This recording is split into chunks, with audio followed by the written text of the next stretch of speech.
उसके रोजे रखना। इस्लाम की 5 बुनियादी रुकनों में से चौथी चीज है रमजान के रोजे रखना। और हमारे हिंदू भाई की किताबों में लिखा चतुर्वेस्तु व्रतधारी, चौथी चीज भूखा रहना, उपास रहना, प्यासा रहना। हम 5वीं चीज पढ़ते हैं वहज्जिल बैती मन इस्तता इलैहि सबीला। अल्लाह ने पैसे से नवाजा है, रुपये से नवाजा है, तो आपके ऊपर हज है। हज ये भी इस्लाम की 5 रुकनों में से आखिरी रुकन है, हज करना। इसलिए जो हज नहीं करते हैं, जो साहिब इस्तिताअत है, जिसको अल्लाह ने नवाजा है, रुपये से नवाजा है, पैसों से नवाजा है, अगर वो हज नहीं करता है, कल क़यामत मैदान महशर के अंदर उसे भी कटघरे के अंदर खड़ा करके उससे पूछा जाएगा साहिब इस्तिताअत थे और तुम हज करने के लायक थे, तुमने हज नहीं किया। नौजवान साथियों, बुजुर्गों, इस्लाम की ये 5 बुनियादी रुकने हैं और हमारे हिंदू भाई के यहाँ 5वीं चीज, आखिरी चीज है क्या? क्या सनातन धर्मम पंचम वेस्तु एकम ब्रह्म द्वितीय नास्ति नास्ति किंचन द्वितीय वेस्तु षष्टांग कर्तक द्वितीय वेस्तु दानम विच्छता चतुर्वेस्तु व्रतधारी पंचम वेस्तु तीर्थ यात्रा कर्तक। गंगा जले भविष्यते, ऐसी जगह का सफर करना, ऐसी जगह का यात्रा करना जहां गंगा जल मौजूद हो। नौजवान साथियों, बुजुर्गों, हमारे हिंदू भाइयों के यहाँ रिवायत बाकी रह गई, मतलब भूल गए। इंशाअल्लाह जब तक जिंदा रहेंगे इन 5 चीजों को हम लोग मजबूती के साथ थामेंगे, मजबूती के साथ पकड़ेंगे। सोनी के नौजवानों, पकड़ोगे मजबूती के साथ, अपने दामन के अंदर इनको बांधोगे। आज हम कहते हैं हमारा वक्त आएगा, हम इन 5 चीजों को फॉलो नहीं करते हैं, हमारा वक्त कभी नहीं आएगा। बल्कि जैसे हम पर वक्त आ रहा है ऐसे ही वक्त आते रहेगा जब तक हम अपने इरादे को नहीं बदलेंगे, अपने फैसले को नहीं बदलेंगे, इन 5 चीजों को अपने दामन के अंदर मजबूती से नहीं बांधेंगे, तब तक हमारे हक में कोई फैसला आने वाला नहीं है। वक्फ तरमीमी बिल लाया जा रहा है, सरकार की नीयत खराब है।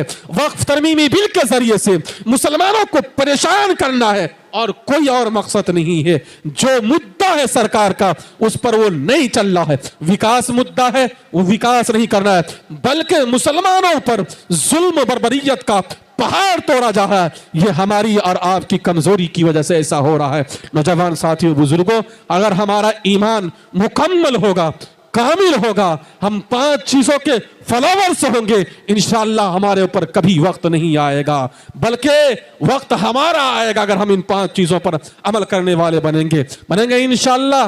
हाथ उठा के बतलाइए इंशाअल्लाह। हाँ नौजवान साथियों, बुजुर्गों, अल्लाह तबारक व तआला ने कहा वक़ज़ा रब्बुका अल्ला ताबुदू इल्ला इय्याह। अगर इस धरती पर, इस पृथ्वी पर अगर किसी की इबादत की जाएगी तो सिर्फ मेरी इबादत की जाएगी, मेरे अलावा किसी और की इबादत नहीं की जाएगी। और दूसरे नंबर पर अगर आप सच्चे पक्के मोमिन हो तो नौजवान साथियों सुनो, सोने के नौजवानों, मोहम्मद रसूलुल्लाह सल्लल्लाहु अलैहि वसल्लम के तरीके को अपनाना पड़ेगा, जिसके बारे में वेदों के अंदर लिखा नराशन सुवाजिन वाजिन 6 दिवीर पुरुषन सुमिनेरी में है रथन न दुर्गा वस्तवा सुधानवा। मोहम्मद रसूलुल्लाह क्यों आए, आने का रीजन क्या था, आने का मकसद क्या था? मोहम्मद रसूलुल्लाह इसीलिए आए ताकि एक दूसरे के अंदर मोहब्बत पैदा हो, उल्फत पैदा हो, आपस में इत्तिफाक वाली जिंदगी गुजारने वाला हम लोग बन जाए। लेकिन नहीं, अगर समाज में देखा जाए, मोहल्ले में देखा जाए, गांव में देखा जाए, हर व्यक्ति, हर शख्स दूसरे शख्स से परेशान है। क्यों? फुला का बेटा तरक्की क्यों करे, फुला को तरक्की क्यों मिले, फुला का बेटा बिल्डिंग क्यों बनाए, फुला के बेटे के पास पैसा क्यों आए। ये पैगाम मोहम्मद रसूलुल्लाह ने नहीं दिया। मोहम्मद रसूलुल्लाह ने कहा अगर तुम्हारे पड़ोस कोई तरक्की कर रहा है तो तुम उसके लिए दुआएं करो, अल्लाह तबारक व तआला तुम्हें भी तरक्की से नवाज देगा। नहीं, आज हम दूसरे के लिए गड्ढा खोदते हैं।